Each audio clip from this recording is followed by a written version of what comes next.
Joe Dispenza went from competing in a triathlon, getting run over by an SUV, and breaking his back in 6 places, to healing himself instead of taking high-risk surgeries and teaching people around the world how they can step beyond their limitations and heal themselves. Here's my take on his top 10 rules of success. Enjoy. When you begin to create from the field instead of from matter, the only way you can do that is you have to learn how to take all of your attention off your body and become a nobody. Take all of your attention off all the people in your life that you give so much of your attention and energy to because you have an emotion associated with them. And get beyond all the people in your life and go from a someone to a no one. Mm-hmm. Now, if you've worked your whole life being a someone, or if you've been working your whole life thinking that you're your body, you're going to have to work a little harder because that's your identity. Sure. That's what you're associated with. And it's a long time of conditioning that you have to unwind. It's a long time of conditioning. And if this was easy, everybody would be doing it. So then you have to go get beyond all the things in your life, your cell phone, your computer, your car, and literally go from something to nothing. You have to take all your attention off the place you work, the place you live, the place you need to be, the place you're sitting, and go from somewhere to nowhere.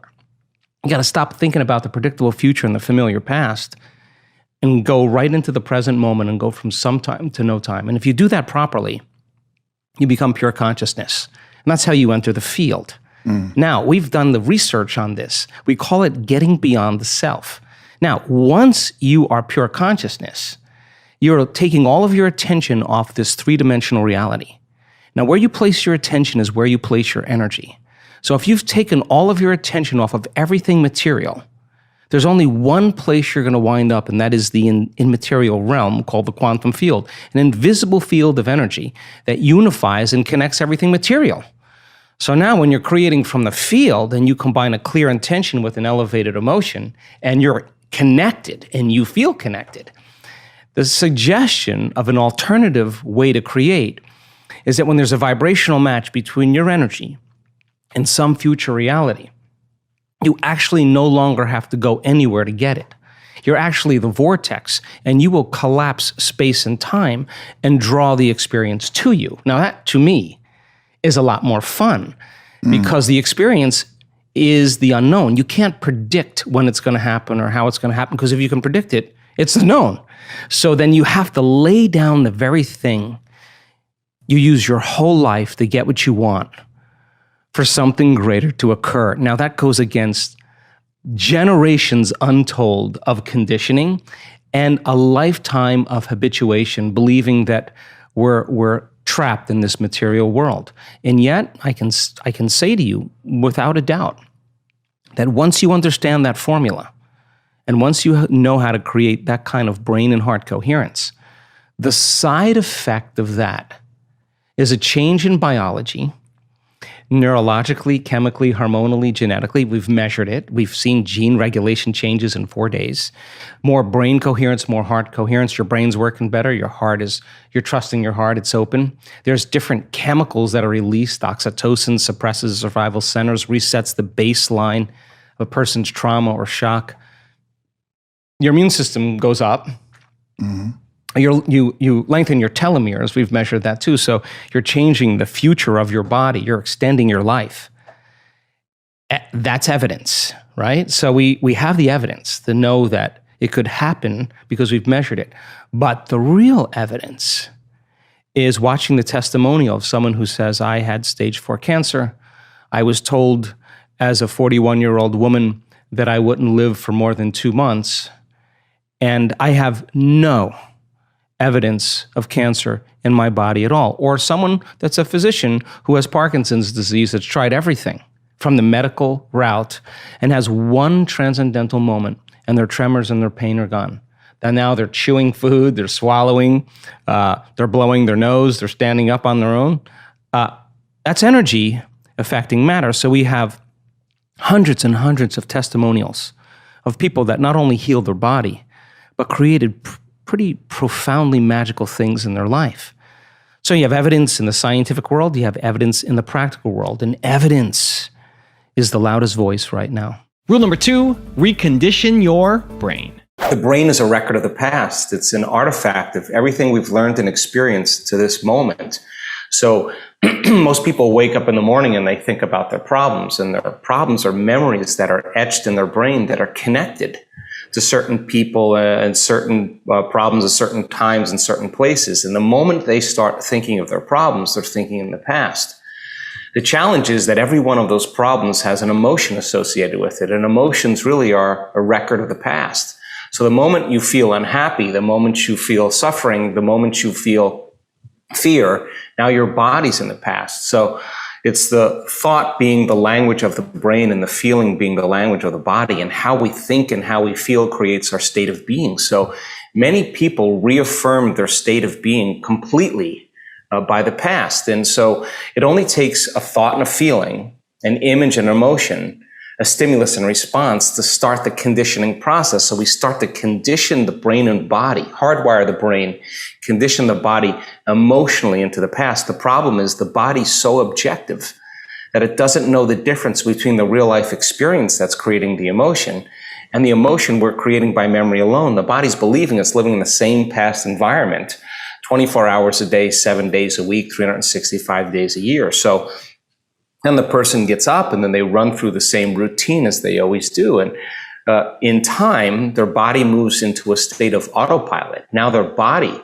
is a set of programs, a habit that's dragging them into the same future based on what they did in the past. And so to change then also requires being greater than the emotions that have been conditioned into the body and the habituations that have been conditioned into the body in the predictable future. So we have to understand then that change requires not only being greater than the environment, but also being greater than our body, which is really, for the most part, been conditioned to be the mind. That's what a habit is.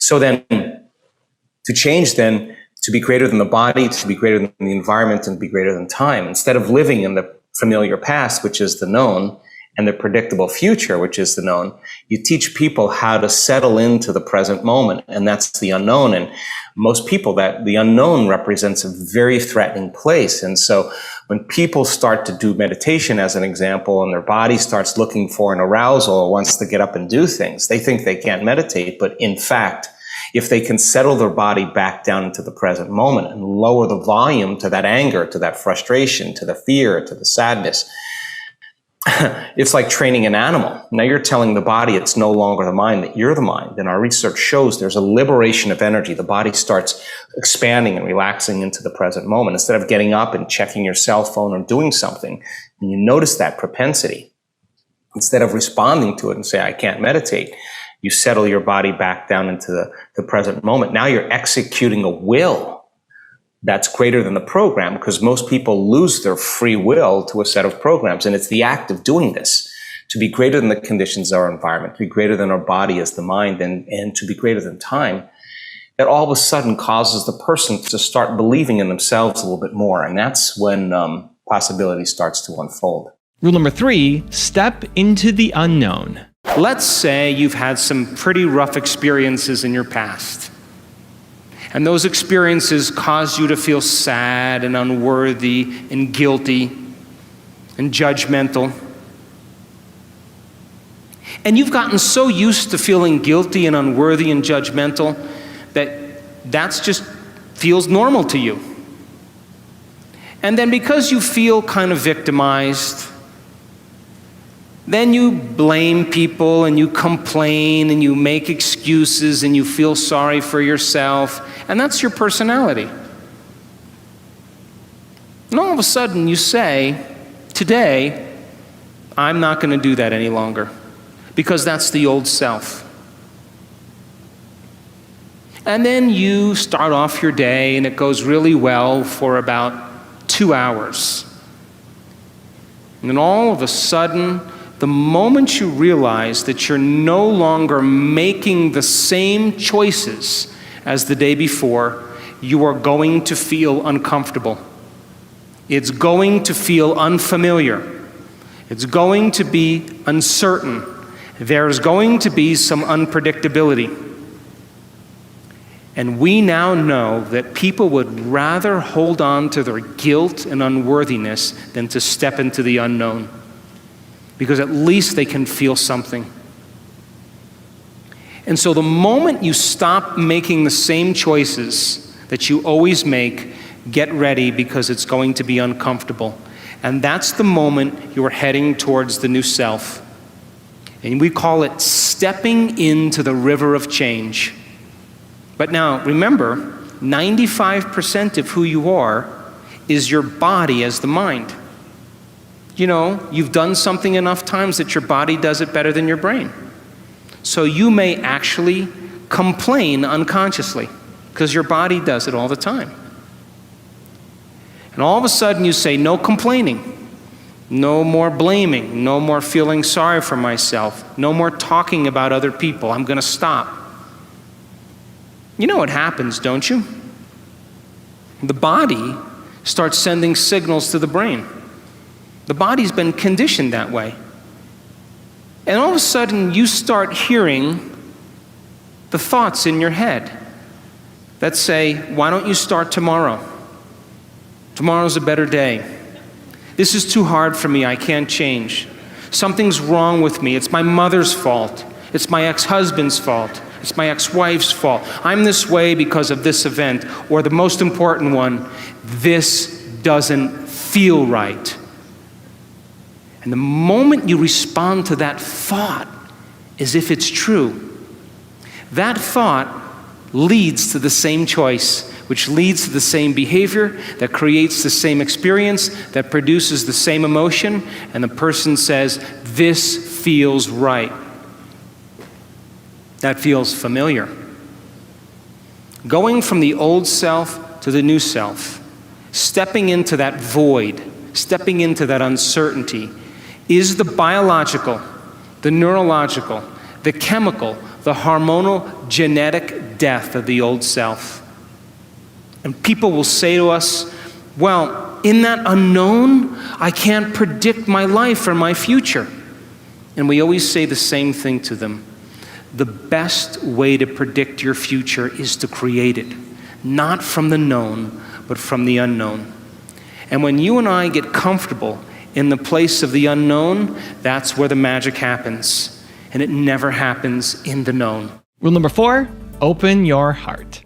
If you have a very brain-driven person, like myself, and in some parts I disconnected from my emotions just to protect me in regular life, and it's a challenge for me to reconnect to my old emotions that I already had in circumstances that would help. Do you have any advice? Yeah, well, God, I have a lot of advice around that. Because 70% of the time, people in their waking lives, they live in a very protective state. They live in a state of stress or in a state of survival.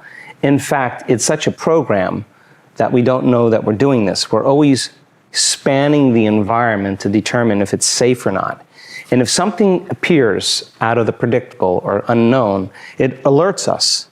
And we move into a state of arousal and we begin to turn on the very systems that begin to say danger, threat, possible scenario that's not safe.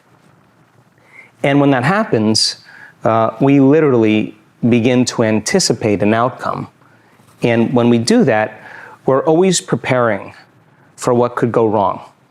And we begin to create the emotions ahead of the experience of what happens if it goes wrong, whether it's fear, anxiety, worry, sadness, pain. We do that unconsciously. That's what a program is.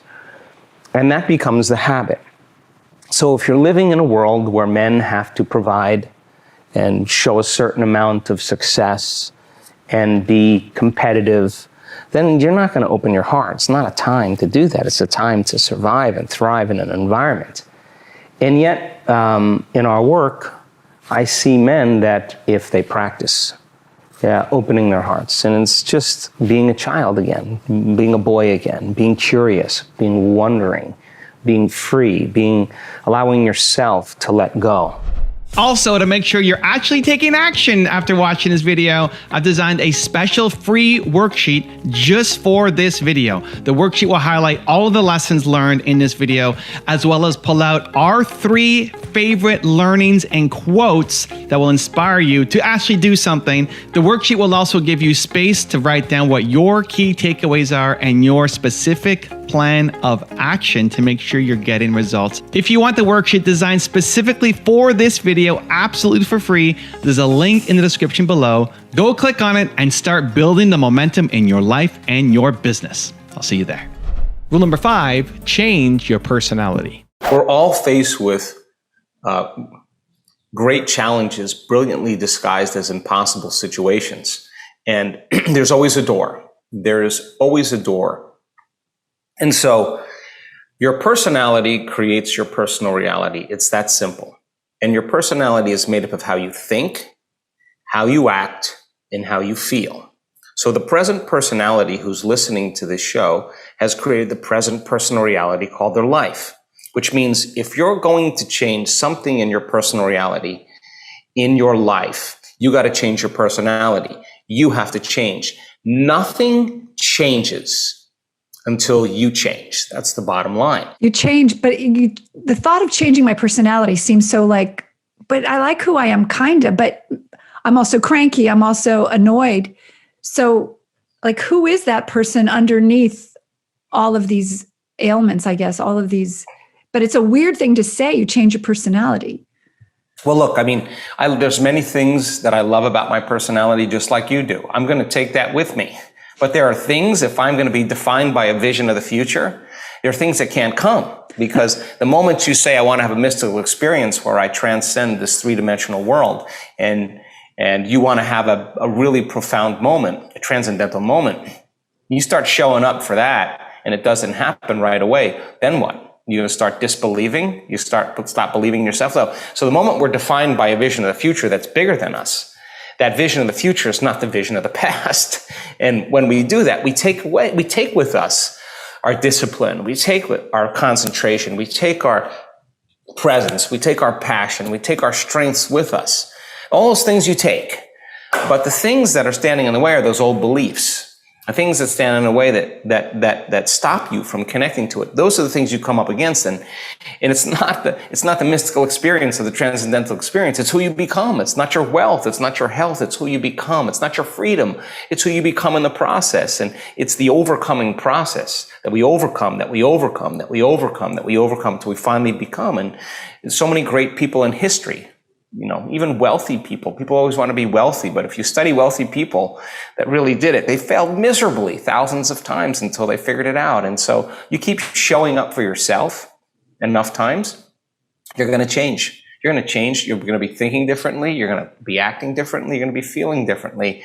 And that's when the universe starts to conspire in ways that we just never even thought about. That's the beauty behind creation. Rule number 6, open your focus.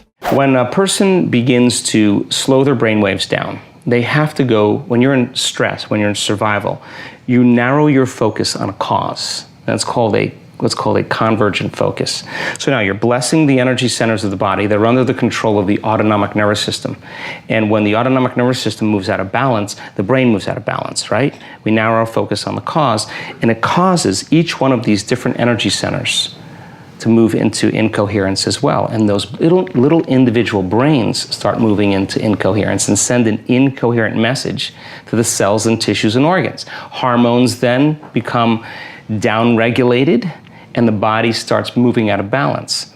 So when we bless the energy centers or we reprogram these energy centers, two things has to happen. They have to be able to slow their brainwaves down.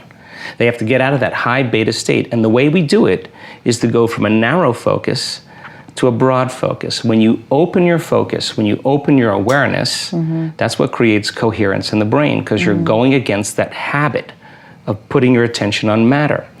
So there's a convergent focus, which is focusing on matter, and then there's a divergent focus, which is focusing on energy. Well, reality is both particle and wave, matter and energy.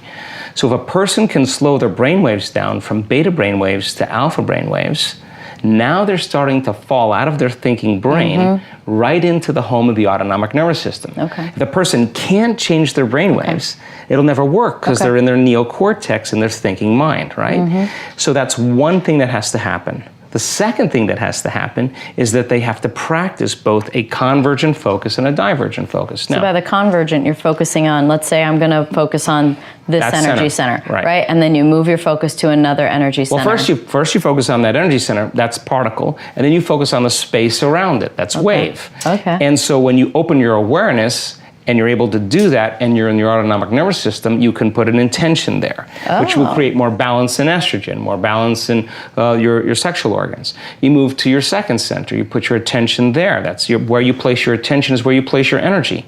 So now you're beginning to direct energy into that center. But now you become aware of the space around it. Why? To create coherence in that little brain. Send the coherent message to the cells and tissues. Go to your third center, right in the pit of your gut. Well, there's a huge celiac plexus there, or solar plexus. A lot of connections in there.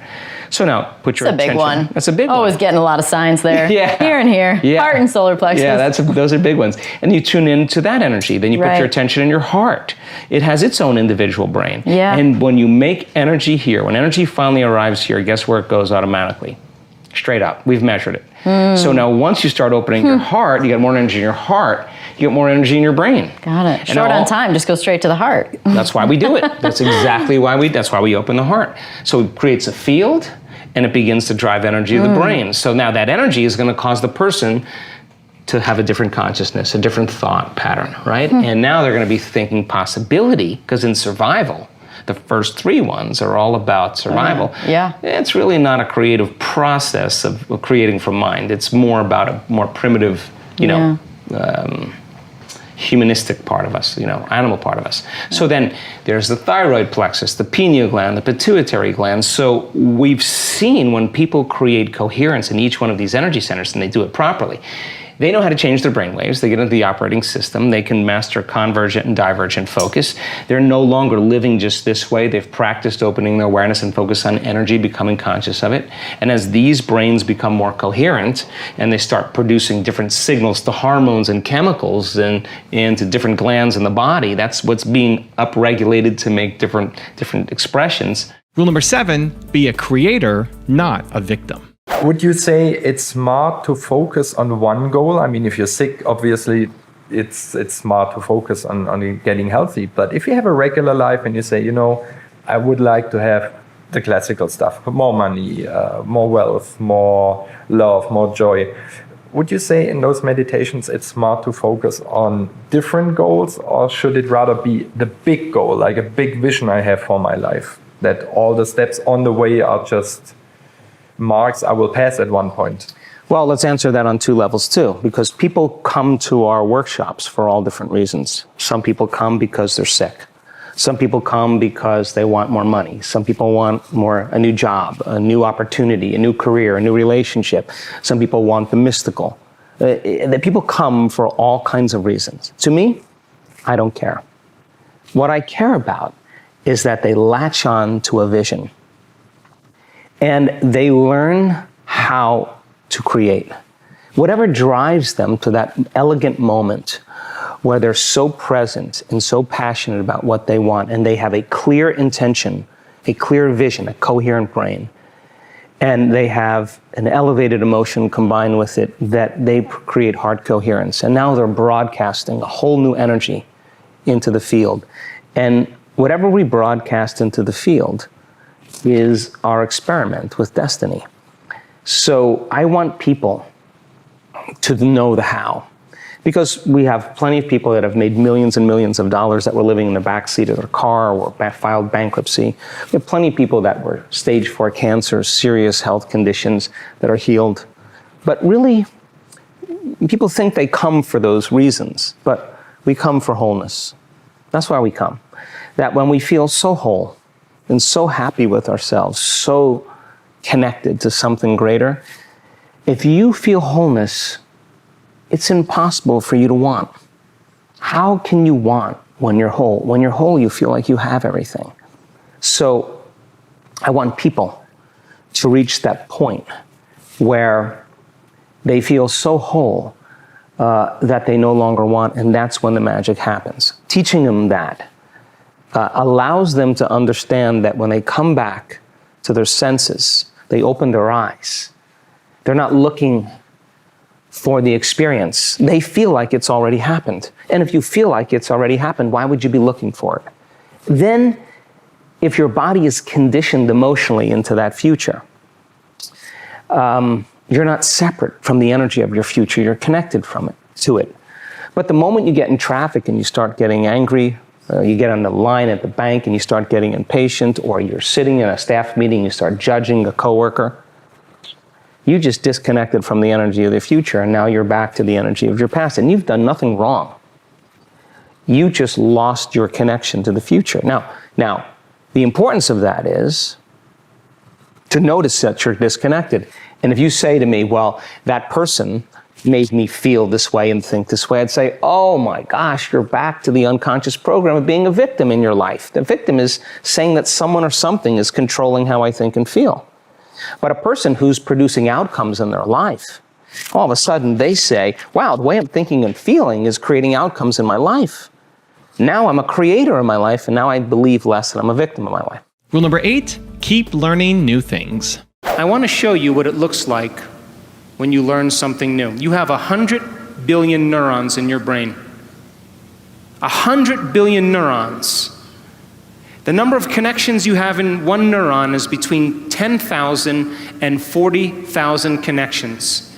If you took 100 billion sheets of paper and you stacked them on top of each other, it would be 5,000 miles high. That's the distance from Los Angeles to London. If you took a scoop of gray matter, the size of a grain of sand, you would have 100,000 neurons in it with over 1 billion connections. Now, I'll stop right after this slide. Learning is making new synaptic connections. Every time you learn something new, this is what's happening in your brain, geniuses. If you learned one bit of information today, your brain did this.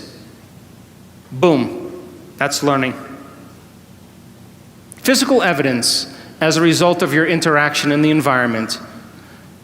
Every time you learn something in your brain, there's a physical change that takes place, and learning is making new connections. Are you with me? This is how fast it happens, too. That's learning. If you learn anything this week, you've made a footprint. If learning is making new synaptic connections, then if you keep firing the same thoughts over and over again, you're going to wire them in your brain. So then if learning is making new synaptic connections, then remembering is maintaining them. And all of a sudden, they develop a long-term relationship. And just like any relationship, the more you communicate, the more they connect. And neurons are exactly the same way. Now, as you begin to learn information, neurons tend to assemble themselves into networks, or what's called neural networks. And neural networks are just gangs of neurons that have fired and wired together to form a community of neurosynaptic connections that's related to a thought, a skill, a habit, a behavior, a concept. And neural networks are automatic programs. You have a neural network to brush your teeth, to put on makeup, to speak a language, to walk. All of a sudden, those neurons then form a hardware circuitry, but if you keep repeating it, the hardware becomes a software program and it becomes automatic. Rule number 9, shift your mindset. People think that they want certain things because they're experiencing lack. And so they have to go about becoming the very person. So then, if we reframe it and you say, oh, I really want to be wealthy, I want all my needs met, and I'll say, really, why do you want to be wealthy? And they'll say, because I want freedom. I'd say, okay, well, let's focus on freedom. So now the person understands the sponsoring thought or the emotion. Why would you wait for your wealth to feel free? That's the Newtonian model of reality, of cause and effect. Waiting for someone or something out there to take away this emptiness or lack. And what if I'm feeling this emotion is influencing certain thoughts, and how I think and feel creates my life. If I'm living in lack, I'm not going to create anything new.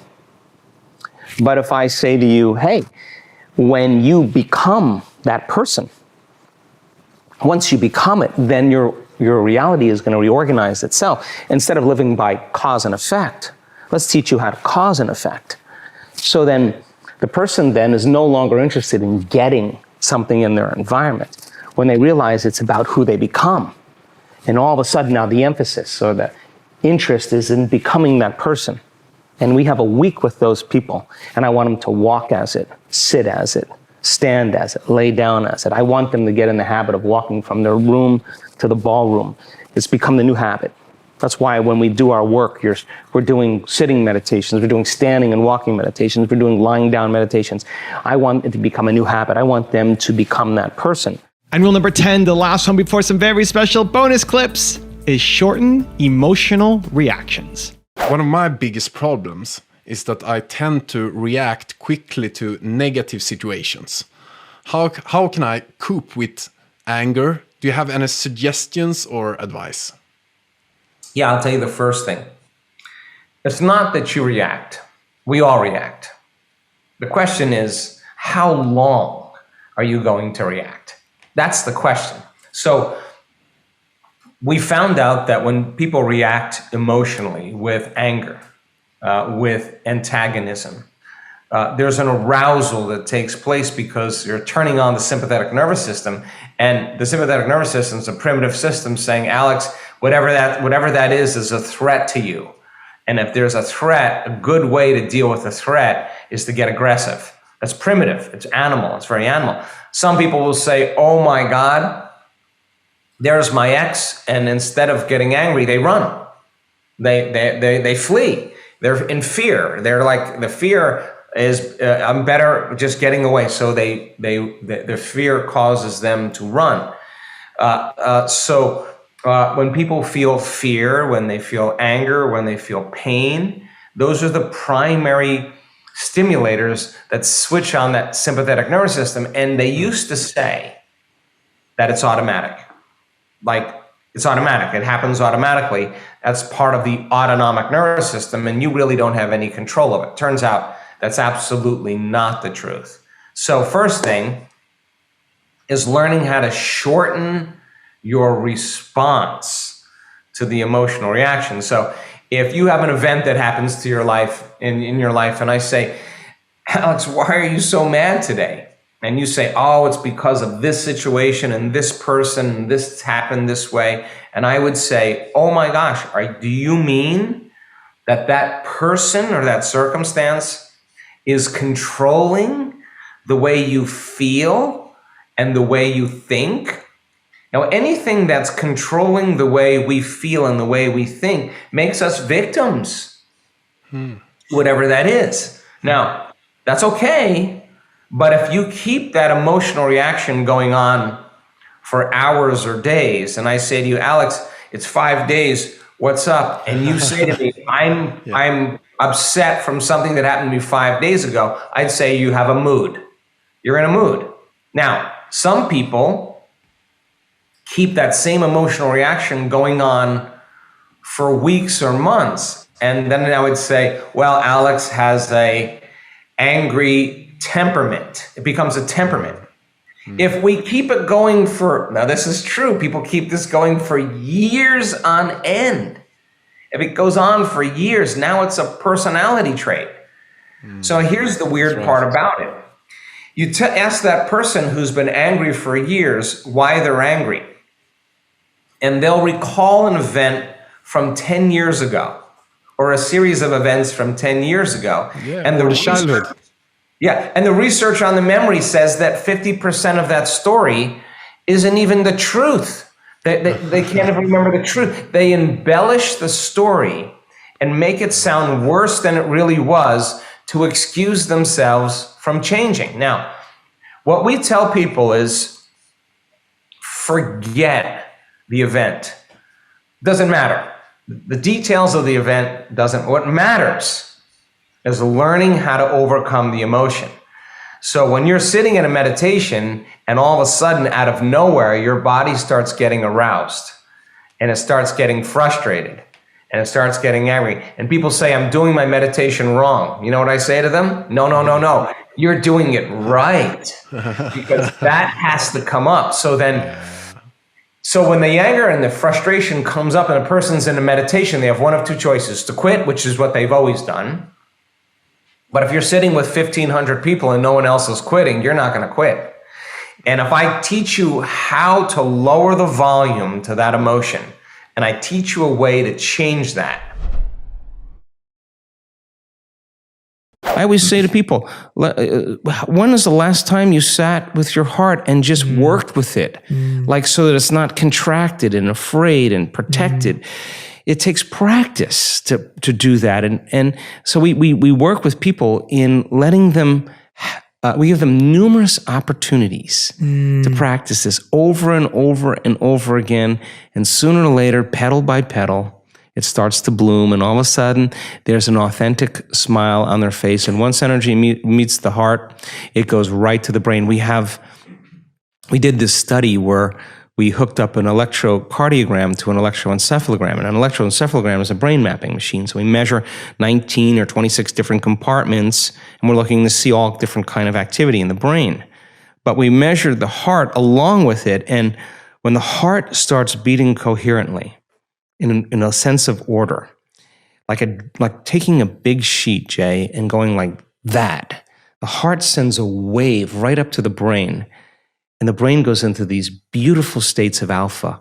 The heart is telling the brain it's safe to create again. It's safe to imagine. It's safe to dream of a new future. And there's the stroke volume of the heart in order, and then you see these 2 or 3 seconds of beautiful, coherent alpha. The brain is it's in that creative state. Then there's a pause, and it happens again, and it's beauty. It's a symphony. If you don't have that mechanism, you can have all the intention in the world, but there's no carrier wave. I mean, and people, when they make energy reach their heart, there's an external field that's created. It's magnetic. It's measurable, and that energy is frequency. And if that frequency is coherent, it can carry the intent or thought on a coherent brain of that future. The energy of suffering cannot carry the thought of health or wealth. It's not consistent with it. It carries a different set of thoughts. So then the training then is getting people into those heart states, because once they start trading that fear or that pain or that frustration or trying or whatever, forcing, control, for gratitude, and they just let all that go. And I say to them, listen, if you can't feel gratitude, or if you can't feel love, I just want to know what you've been practicing feeling every day. Because that feeling that you're practicing is what you're always feeling. Now let's practice feeling something else. In the beginning, it's not going to be easy, but you got to keep following the formula, keep doing it, keep doing it, keep doing it. Well, when they start feeling gratitude, it's very interesting, because the emotional signature of gratitude is that something wonderful just happened to you. Something favorable is happening to you, right? So you've just received something, or you're receiving something, you say thank you. So gratitude is the ultimate state of receiving emotionally. So when you move into a state of gratitude and you open your heart, you will accept, believe, and surrender to the thoughts equal to that emotional state, and you'll program your autonomic nervous system into a different destiny. You could say, I'm healthy, I'm healthy, I'm healthy, I'm wealthy, I'm wealthy, I'm wealthy, I'm wealthy, I'm free, I'm free, I'm free, and your body is conditioned into misery, and it's saying, no, you're not. And that thought stops right at the brainstem. It never makes it to the body, because the body is on a different program. So then, while the person starts trading that and they start opening their heart, well, their immune system gets stronger by 50%. 50% in 3 days, they start making immunoglobulins. Their body's natural defense against viruses and bacteria is 50%, not a little bit, a lot. That's one study. And so trading that, telling the body it's in the environment where it already happened. And so that's when the miracles start happening. That's when people say, I'm not doing anything. Well, of course you're not. You don't have to. Can you believe in a future that you can't see or experience with your senses yet, but you've thought about enough times in your mind that your brain is literally changed to look like the event has already occurred? The latest research in neuroscience says you can change your brain from living in the past to living in the future. And can you fall in love with that vision to such a degree that you come out of your resting state and change guilt or suffering into inspiration and joy and gratitude? To such a degree that your body, as the unconscious mind, does not know the difference between that external event and what you're creating internally, so that your body believes it's living in that future in the present moment, and you begin to signal new genes in new ways to change your body to look like the event has already occurred. The latest research in epigenetics says you can change your body by thought alone. Now reason this with me.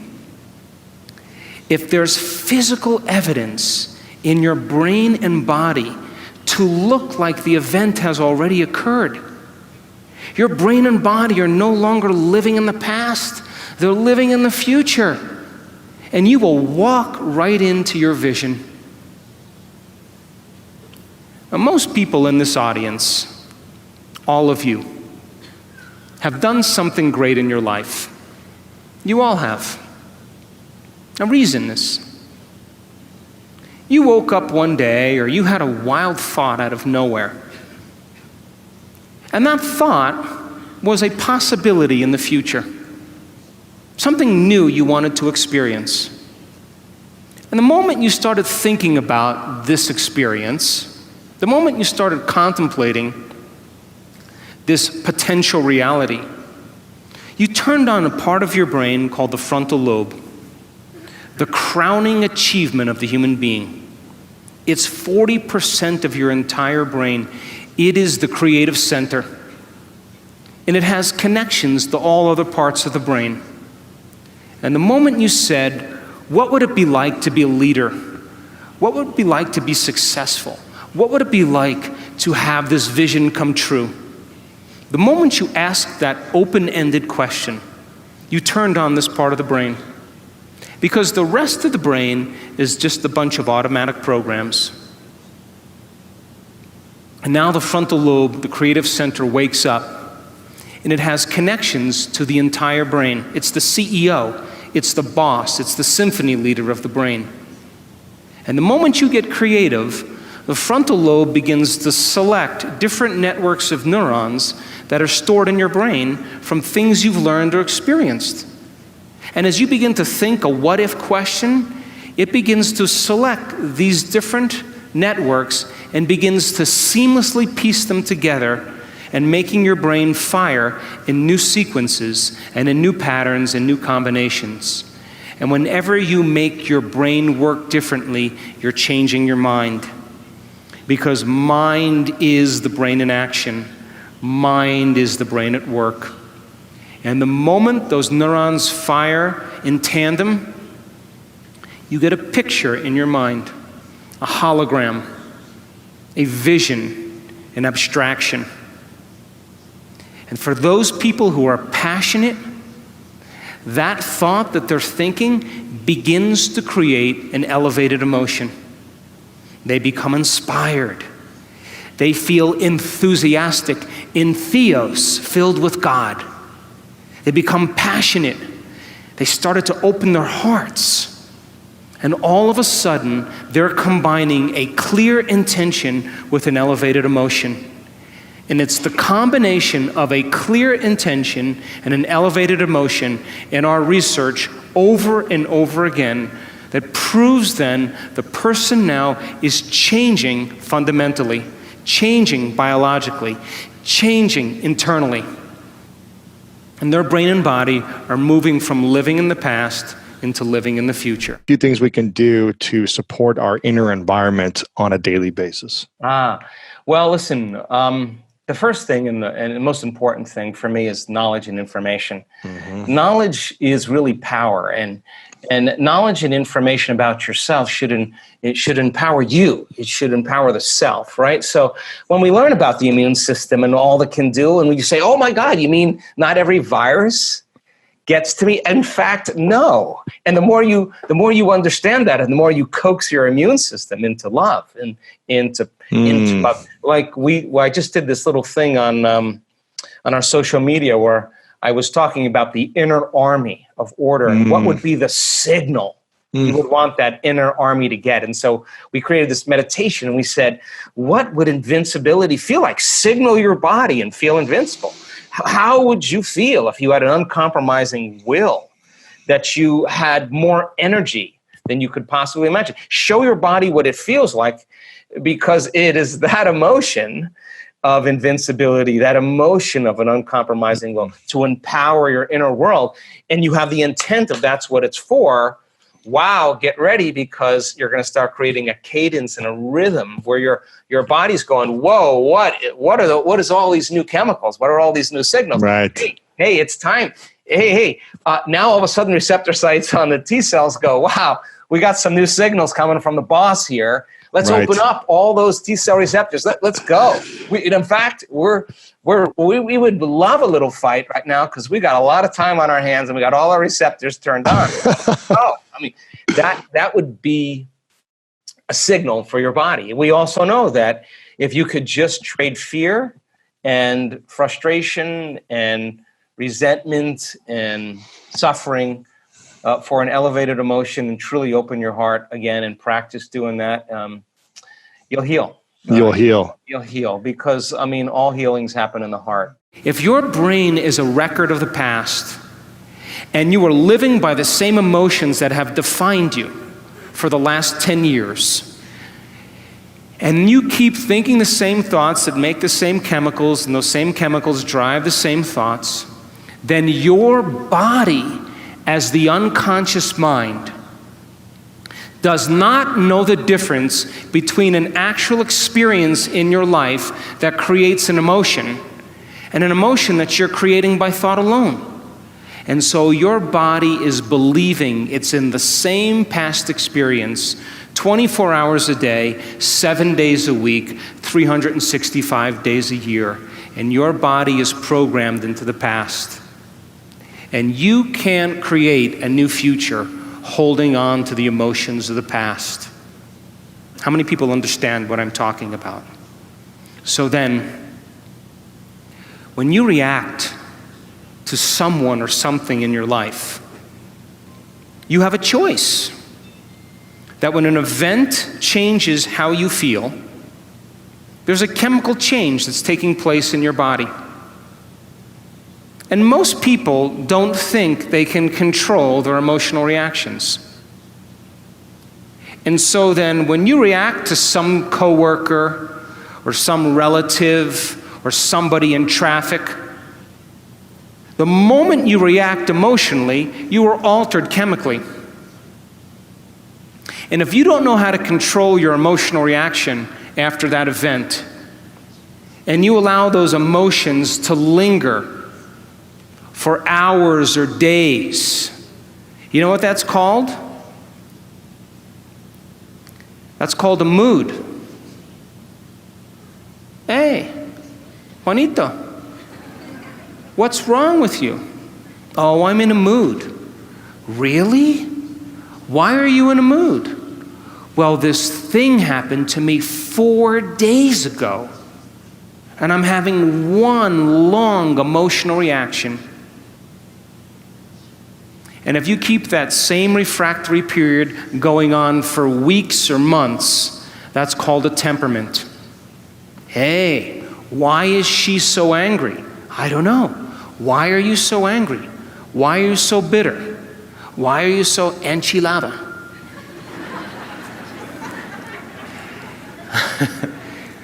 Because I had this experience 7 months ago, and I'm memorizing my emotional reaction.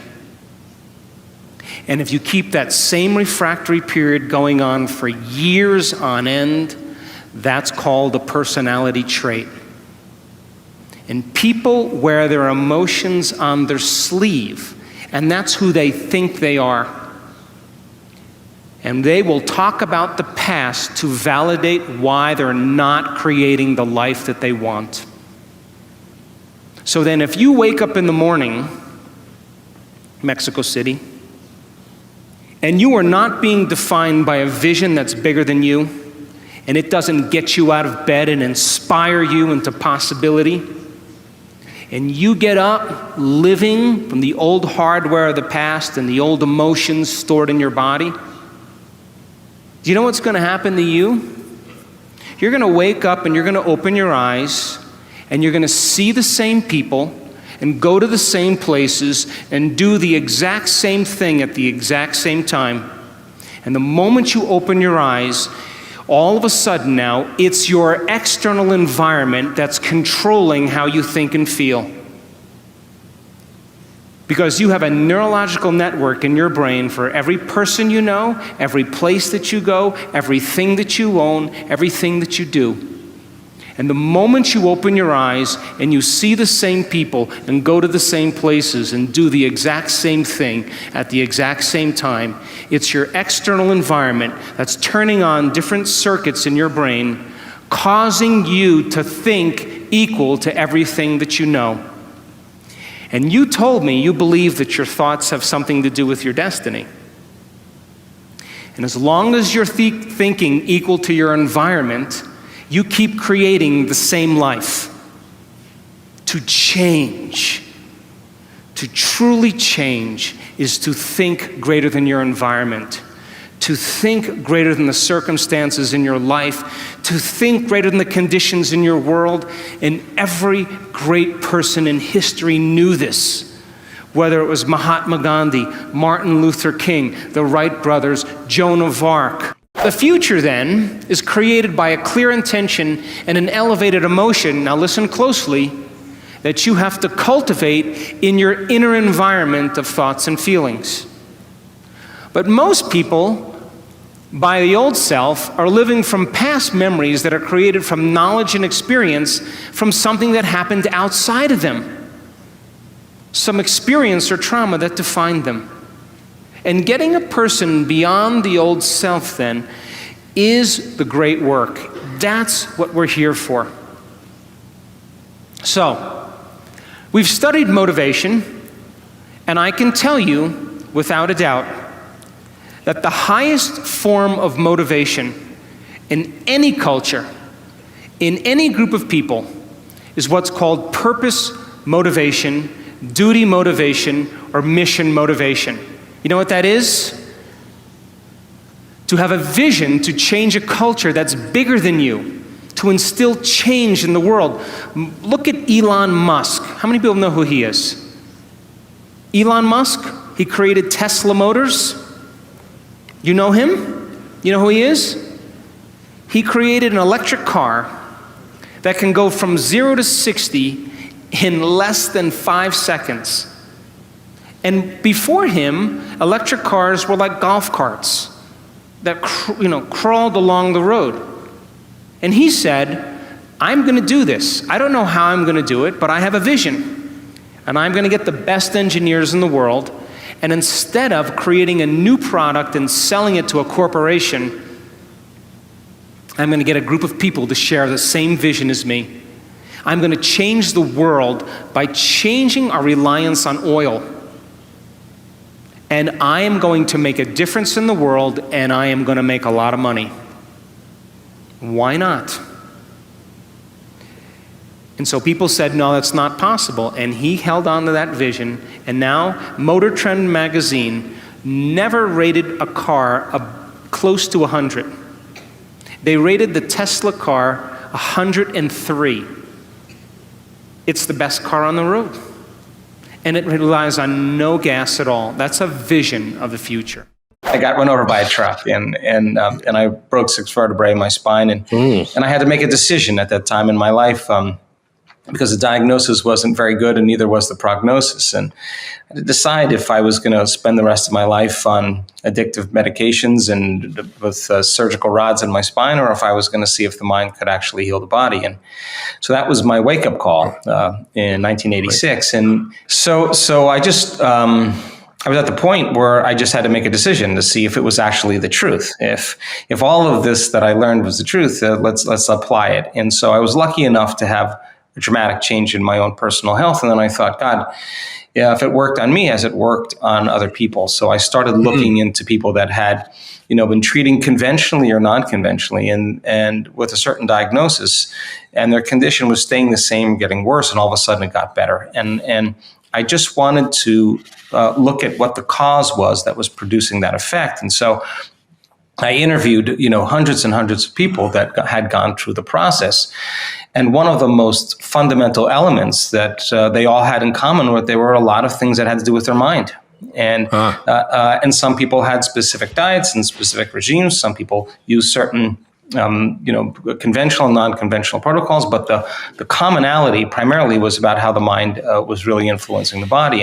And they began to really take a closer look at how they were thinking on a daily basis, how they were acting on a regular basis, and looking at how they feel on a moment-to-moment basis. And how you think and how you act and how you feel is your personality. And your personality has a very direct relationship with your personal reality, which means if you want to change your personal reality, if you want to change something about your life, you got to change. And so the process of change then becomes the fundamental process of going from some person that's familiar and known to you and stepping out and beginning to make different choices and to begin thinking differently and begin to behave differently and speak differently and feel differently. And if you start thinking, acting, and feeling differently, our research shows without a doubt, you're going to have dramatic changes in your biology. And if you do it enough times, you're going to become someone else. And the disease then all of a sudden exists in the old personality and not in the new personality. And you ask the person, where's the cancer? Where's the rheumatoid arthritis? Where's the immune-mediated condition? It's in the old person. I'm not that person any longer. The new model of reality is about causing an effect. That means then you have to feel gratitude every day for your new experience to occur. You can't wait for your success to feel empowered. You have to be empowered to create the success. And when you teach people how to do this, and they move into a new state of being, they begin to create the life that they want. How many people are still with me? But to the materialists, they would say, well, no, I'm going to wait for my money to come, and then I'm going to give thanks.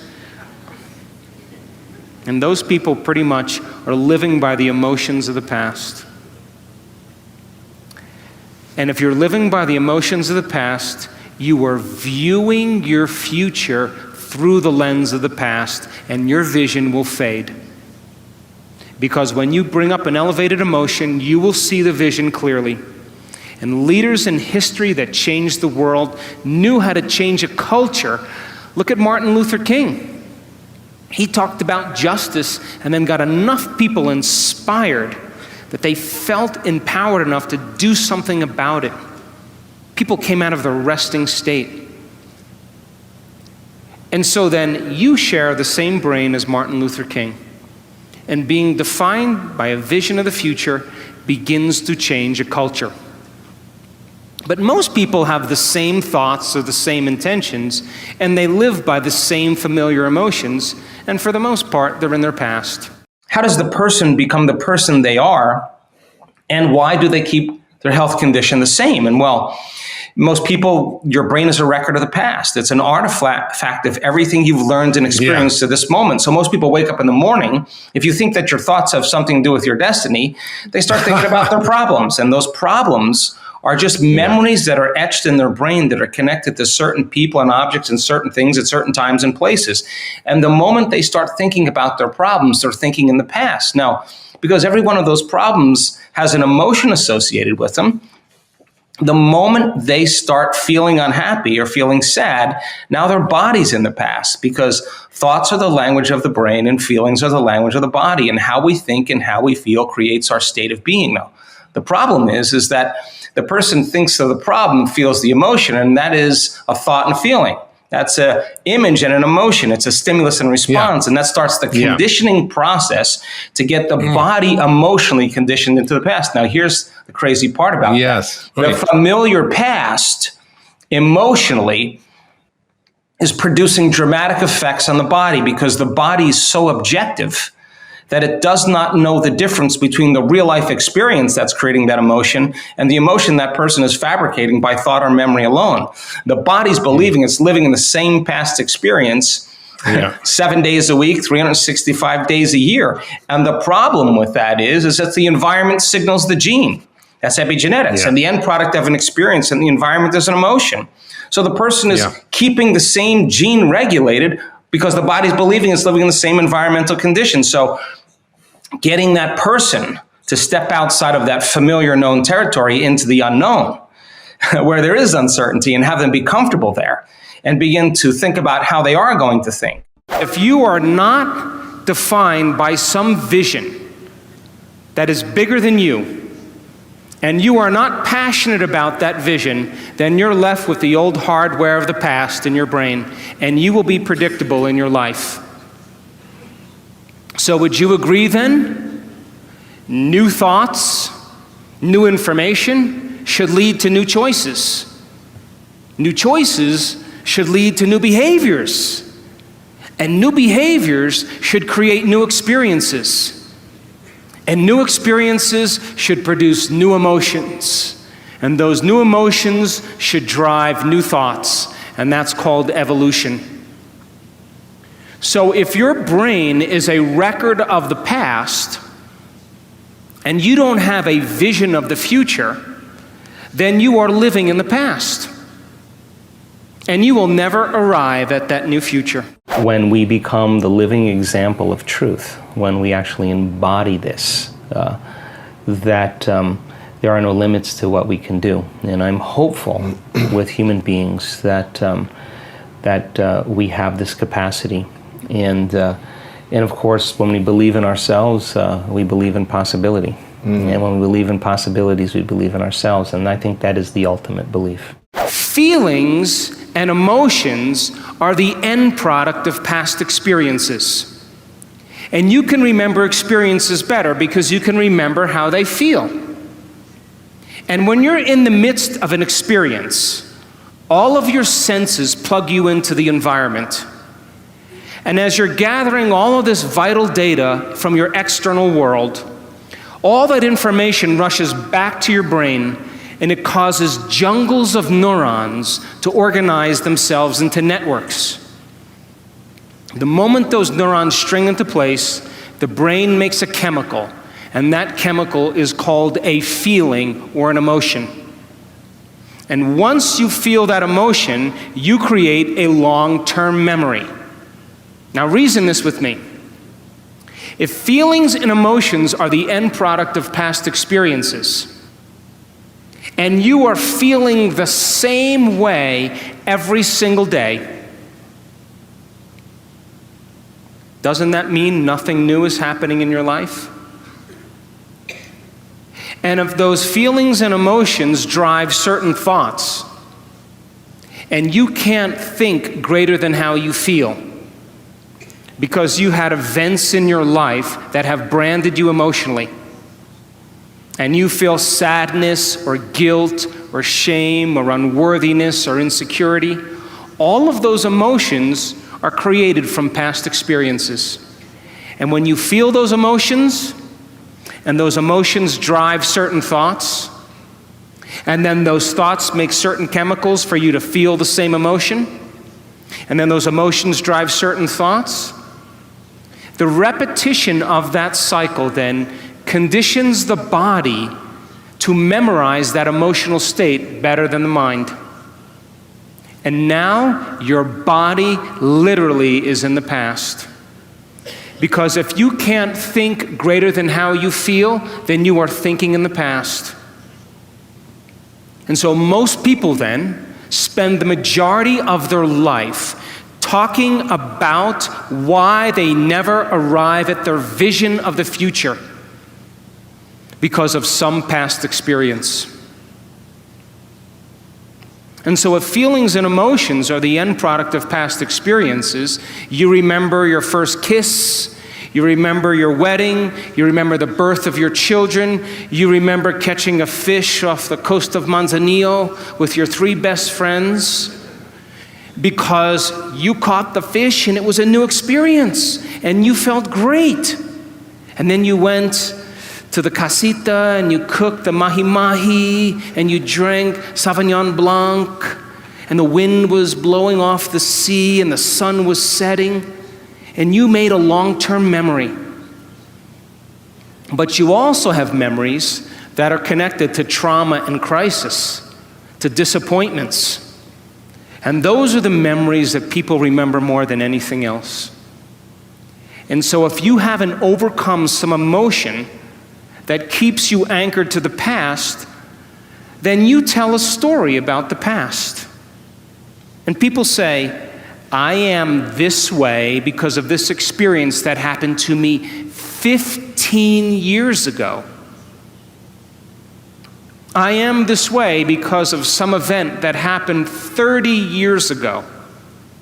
And from a biological perspective, it means I haven't been able to change in the last 15 or 30 years.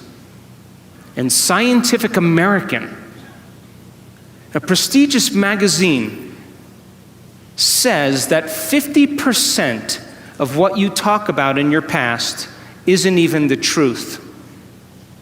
You make it up.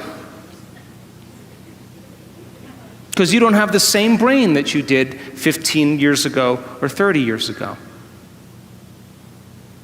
So then your brain and body are typically in the past because thoughts are the language of the brain and feelings are the language of the body. And how you think and how you feel creates your state of being. So if you think insecure thoughts, in a matter of seconds, you are going to feel insecure. The moment you feel insecure, your brain is monitoring how you're feeling and you think more insecure thoughts, which then makes you feel more insecure. And the repetition of that cycle conditions the body to become the mind of insecurity. And then the person says, I am insecure. And whenever you say, I am anything, you are commanding your mind and body into a destiny. So then how do people change? They wait for crisis, trauma, disease, diagnosis, loss. Something has to go wrong in their life where they feel so uncomfortable that they finally make up their mind to change. And why is that? Because after the trauma or the crisis, they don't feel like of themselves. And the moment they don't feel like themselves, they could actually observe themselves. Because they're looking at themselves through the eyes of someone else. But my message is, why wait? You can learn and change in a state of pain and suffering, or you can learn and change in a state of joy and inspiration. Your body rejects viruses all the time. Of course. It has memorized certain viruses that you've been exposed to. It has memorized certain bacteria that you've been exposed to. And it's beaten those viruses. Not every virus wins in the body. The body has an intelligence, and it has quite a library of memories in the white blood cells. So your body is fighting viruses and bacteria all the time. There's a constant competition going on. Really? So our research shows that 4 days of opening your heart releases immunoglobulin A, your body's primary defense against bacteria and viruses. It's better than the flu shot. It's the body's natural flu shot. And that's the innate intelligence of the body saying, I got this. I got a lot of energy. In fact, I got a surplus of energy. In fact, I'm radiating energy, and now too much energy. Outer world. Now my outer world is not controlling my inner world. My inner world now is functioning independent of what's going on in my outer world. And now you're manifesting. Now you got it. Now you're in a creative state. People are coming to you. Yes. Right. Exactly. Now you're a magnet. Now you have a field, right? And you have energy to heal. And our research shows that field around your body will actually expand. You radiate more light and information. Cells are getting new information that are causing light to be exchanged between cells and information. Now the body's getting an upgrade. So that immunoglobulin A in 4 days went up 50%. So now we know that if it's going up 50%, that then the immune system was getting a new signal. And nitric oxide then causes another chemical to activate the arteries in your heart to swell. And now, just like when energy moves into your sexual organs and it swells with blood and you have energy there, the same intensity, it moves into your heart. And now the heart is activated. And what do you feel?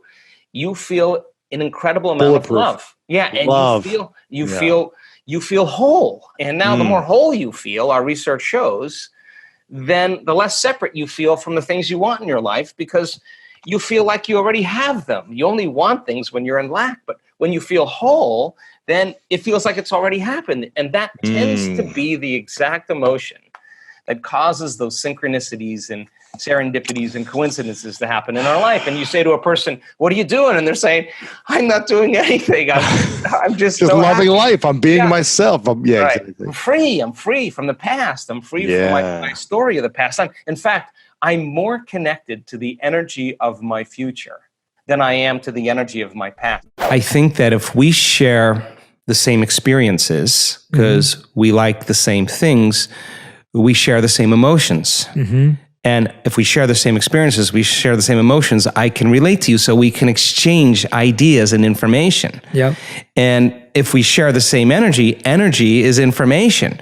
So many people, as an example, they use each other to reaffirm their dependency on suffering. So I suffer more than you say you suffer more than me. We have this thing, we just complain with each other. Well, that's the same resonance, the same frequency, and there's a match, right?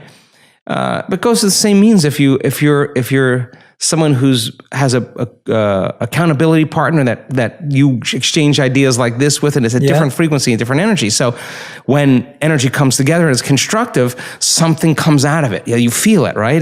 You feel an elevation. If there's dissonance, then your sensing meter is how you feel about that person, many times in your gut or in your heart or wherever. And there's destructive interference, and there's no energy involved. So I think that's just a practice, but really the ultimate mastery is to be able to be in such resonance, such coherence, that when you walk in the room, that you raise everybody's energy and you don't let your energy drop because of any circumstance or any condition. And that would be greater than your environment, right? And that's the model that we use. So imagine 1,500 people in an event where everybody's getting super coherent, and the interference that's going on in the room is creating these high amplitudes. Now we've measured that in the room, and the energy in the room is off the chart many times. There's energy for healing in there. There's energy for all kinds of things that can happen. So we brought it to life with our awareness. And so the more elevated the emotion, love, gratitude, freedom, bliss, ecstasy, the higher the frequency. So, but it turns out you can have a collective group of people with a lot of energy and be incoherent, and it creates entropy. You could have a smaller group of people that are highly coherent and put out a very big signal. So when we see a collective really get coherent, wow, the energy in the room opens up doors of possibilities that I would never expect. I don't know how to explain some of the phenomenological things that happen. But that's everybody's divine. Like everybody's in that state. They're in that elevated state. So I think our truth meter is really whether we feel lifted or we feel like we've been robbed. If you have been if you had experience of trauma, say for example, and it's created the feeling of fear, and your fear is that it could happen again. And you don't know this, but every time you think about that future, that possible worst case scenario, and you feel the emotion, you're conditioning your body to become the mind subconsciously of anxiety. So now, all you need now is some cue in your outer environment that says it's unsafe, that there's damage there, that you're a victim, something's bigger than you that could have an effect on you. Well, now that feeling of fear is going to cause you to think thoughts equal to it. So the person then no longer needs the environment to feel that fear. They just have to have the thought about that condition now, And now they're literally knocking their brain and body out of balance by thought alone. And the body's constantly living in emergency mode. And it takes a lot of energy, a lot of resources to live in emergency mode all the time. And guess what system becomes compromised by it? Immune system. Your immune system. Why? Because you have two protection systems. You got a system that protects you from dangers in your outer world. That's the gas pedal. That's the sympathetic nervous system. That's the fight or flight nervous system. Danger, threat out there. Use all the energy because you got to survive. And when you survive, you got to take care of your body. So So now that system can work really well short term. It doesn't work really well if you keep it on all the time. Because if you're mobilizing all that energy for some threat in your outer world, there's no energy in your inner world for growth and repair. There's no energy for long-term building projects. And energy leaves the brain and it leaves the heart and it moves into these lower centers because now you're tapping the body's resources because there is an emergency. But whether the emergency is real or imagined, whether your anger is valid or justified or not, that you're tapping the body's very energy to heal by doing this. And the immune system says, well, we're part of really the other nervous system. We're the brake. We're the clutch. We need to get into relaxation. We need to get back into balance again. And when we do, then we'll metabolize. Then we'll assimilate. We'll reproduce. We'll excrete properly. Mm-hmm. So now you got this kind of battle between the gas pedal and the brake, and the immune system says, hey, listen, if there's foreign agents, if there's viruses, bacteria, molds, funguses, listen, we don't have a whole lot of energy here to deal with them because we're fighting this war out there. There's no homeland security. So they shut down certain receptors in the immune system. They shut down function of those lymphocytes, those white blood cells that are your inner army of protection. And it takes a lot of energy to fight a virus and a bacteria. But if there's no energy, hey, listen, it takes energy to raise the body's temperature. Where do you think that comes from? That's part of that branch called the autonomic nervous system. And the sympathetic, the gas pedal, is part of it. And the parasympathetic is the clutch, is part of that autonomic nervous system. And it's a check and balance. But so you stay in emergency for an extended period of time. And now you're exposed to some antigen or some external substance, some foreign agent.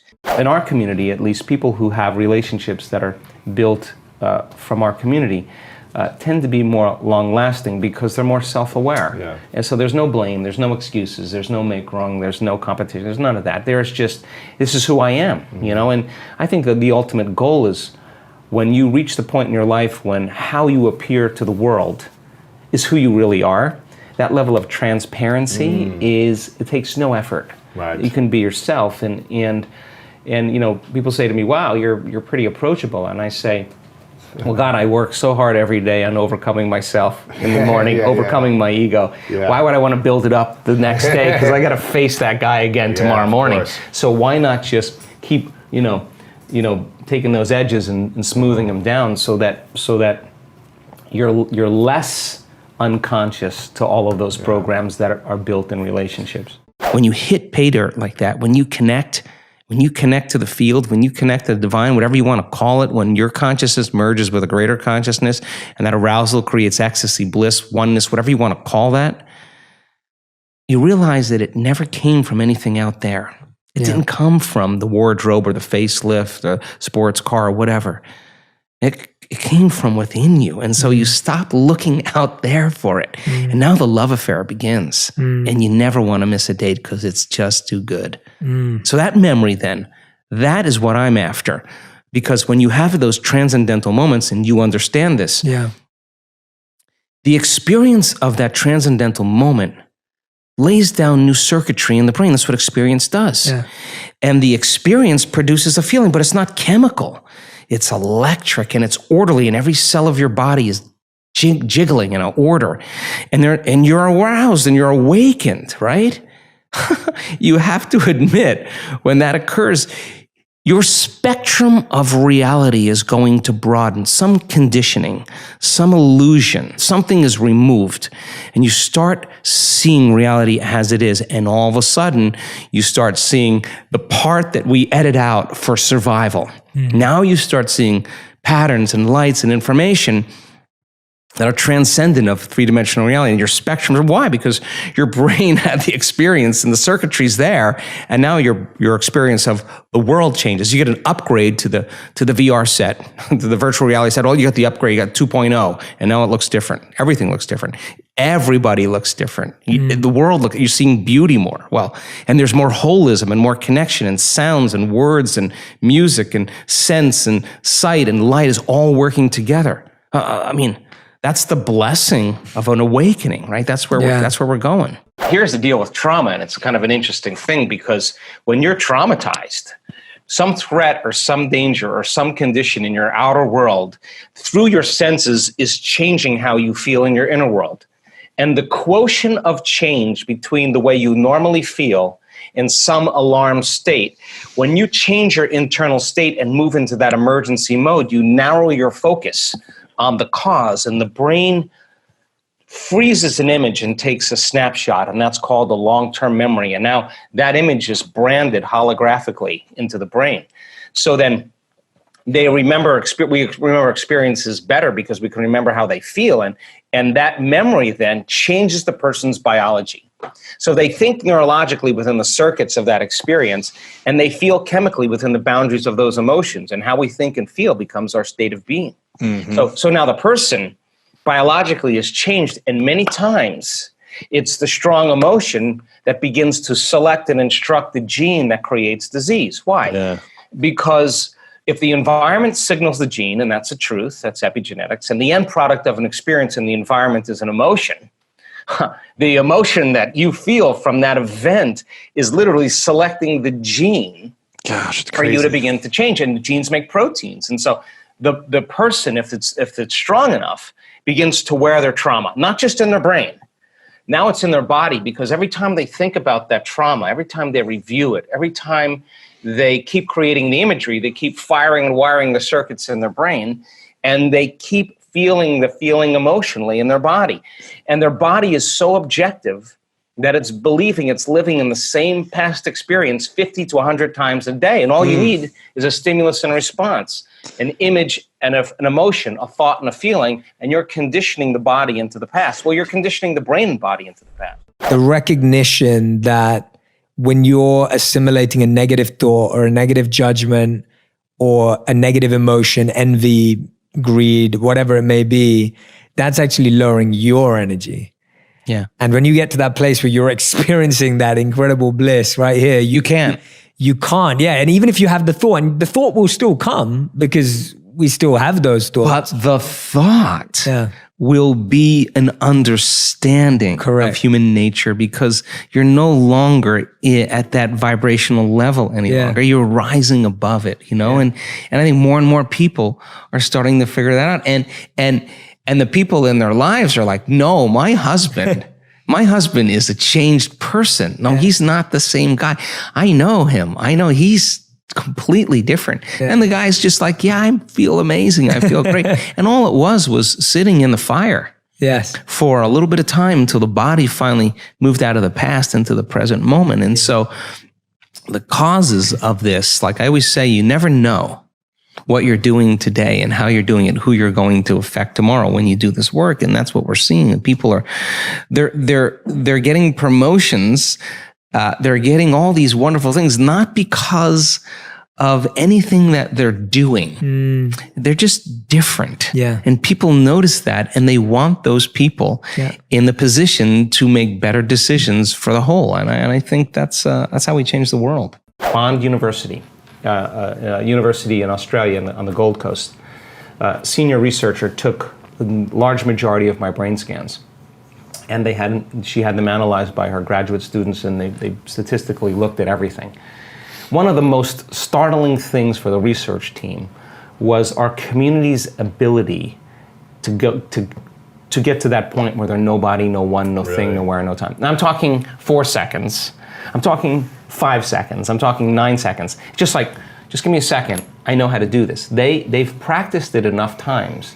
The creative moment is when you get beyond yourself, when you dissociate from everything known in your material world. Turns out when you do that and you start changing your brainwaves slow down into alpha and theta, you're suppressing the memory bank of the known self that keeps you plugged into three-dimensional reality. When you quiet down this mechanism, now all of a sudden you start connecting to that field. And when you can stay conscious in those subconscious realms, when you can literally regulate and change brainwaves, now you're in the operating system where you can make those significant changes. I believe in free will. Yeah. I would never tell anybody what to believe, like politically or socially or whatever. Yeah. I want to provide them the tools and give them the free will to create life however they want and believe whatever they want. That's totally cool with me.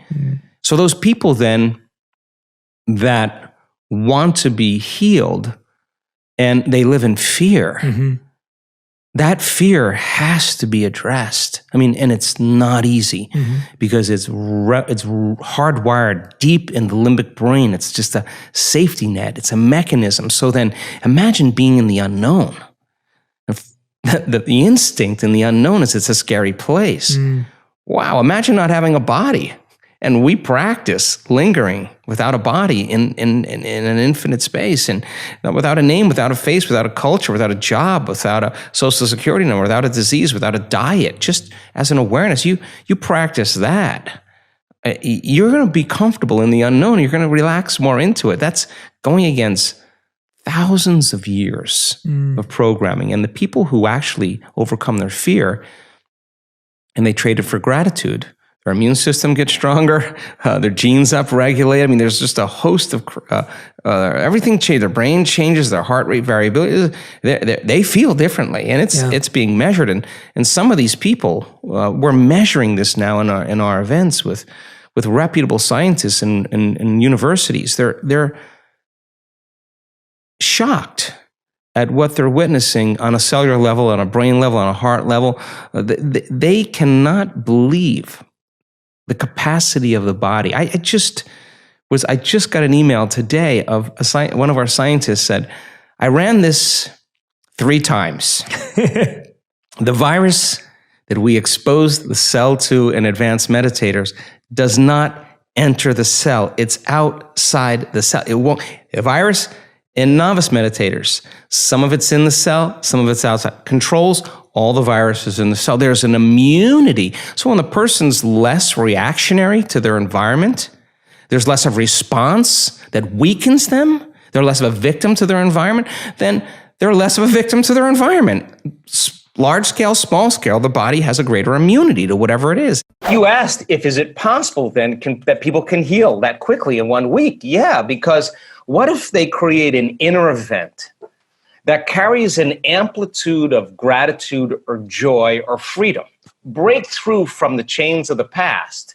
And when the body is liberated and you feel that elevated emotion, the stronger the emotion you feel from that breakthrough, the more you're going to pay attention to the image in your mind. And now you're beginning to brand new circuitry in the brain, and your body's being conditioned into a new future. And the stronger the emotion you feel, and the more you pay attention to the picture, the more you're conditioning the body over time to the future instead of the past. So now you keep knocking on that genetic door emotionally, then that emotion ultimately signals a new gene that upregulates that gene to produce better proteins. And the person then all of a sudden starts healing. And we have research to show that people can do that in 4 days, signal genes to reduce cancer cells and growth, to signal stem cells to suppress, to go to active tissues and repair them and regenerate them and suppress inflammation. You come with a lot of genes, and they're just a library of potentials. They're just a storehouse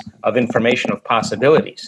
So then you got to get the right signal, the right lock into the key that begins to select and instruct genes that cause genes to make different proteins. And you can regulate so many different genes, the same genes, you can regulate them differently. So when they upregulate, they start producing really healthy and robust proteins. And that's enzymes, that's tissue, that's structure, that's function, that's hormones. It's immunoglobulins. When they downregulate because of some alarm, when there's not a lot of energy for long-term building projects, well, then you keep doing that. Then the body starts producing cheaper proteins. It's a different signal. It's not a time for growth.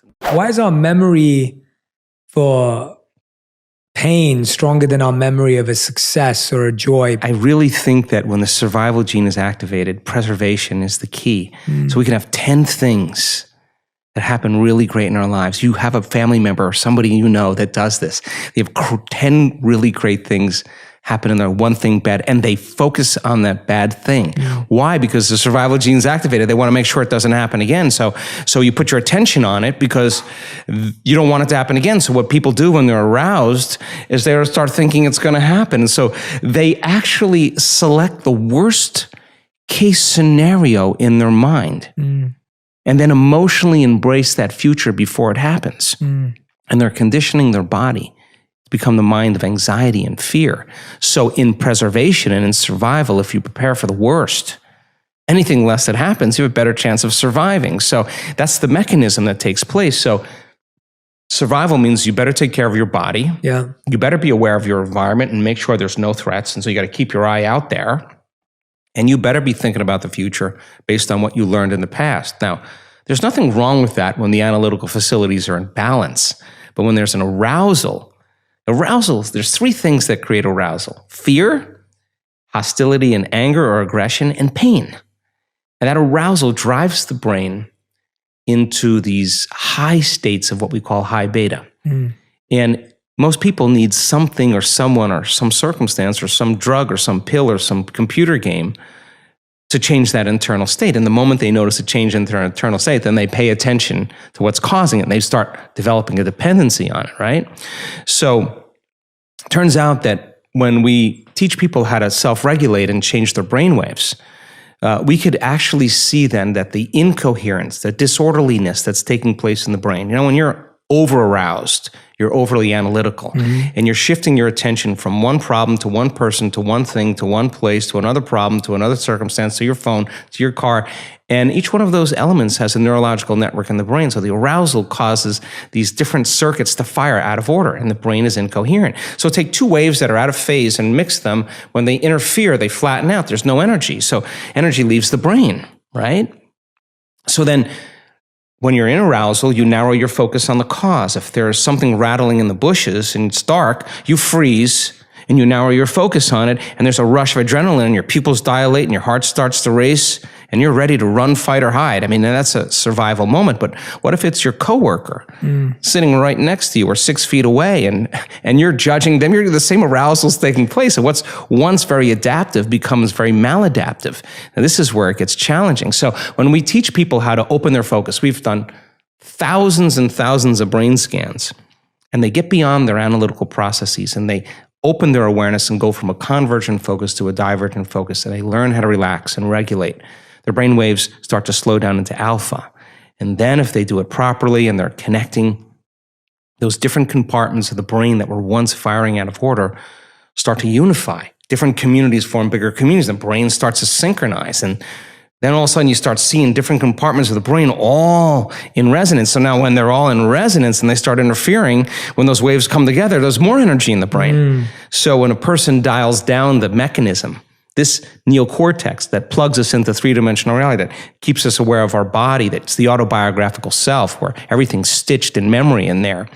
When we start deactivating the mechanism here, and we get beyond the memory bank of the known self, and brainwaves move into theta, we've studied this so much. When a person can let their body be in a light state of sleep and feel so safe that you can finally let go and surrender, the body is sleeping, but the mind is awake. And now the door between the conscious mind and the subconscious mind is wide open. And if they can regulate and stay there, something amazing happens. There's a release of energy from the body, and their brain goes into a very, very super coherent state of gamma. And gamma is super consciousness. Now, I'm not talking about a little gamma. I'm not talking about a lot of gamma. I'm not talking about a really lot of gamma. I'm talking about a supernatural amount of gamma. There's so much order and so much energy in the brain. Like if we were in an audience and we were all clapping like this, that could be alpha, right? Theta would be, and if everybody could do this, the slower we could do it, the more we can get our timing down, the more we can get coherent. But if we were doing this. It would be really hard for all of us to do that at the same time. So it takes a lot of order, a lot of awareness, a lot of energy to be able to create that kind of order. So that's how fast the brain is, and that arousal that's taking place is ecstasy.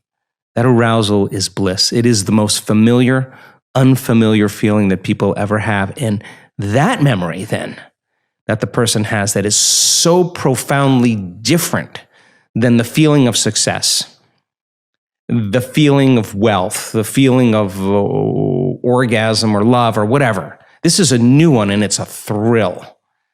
And the person notices a dramatic change in their inner state. And with that experience comes a very lucid picture, a very profound insight, a download of information. That's the moment then the body many times rewrites the biological program. Energy is informing matter, and the autonomic nervous system is regulating. It's in high order. And remember, disease is autonomic dysregulation. Now it's getting into a very, very high frequency of order, and it's sending very coherent information to the cells and tissues, sending energy to the cells and tissues, and cells begin to emit more coherent light and information, and then there's the disease, and there it's not. If you want more top 10 videos, they're not on this channel anymore. I have a dedicated channel just for it. Go check it out. The link is right there next to me. Continue to believe, and I'll see you there.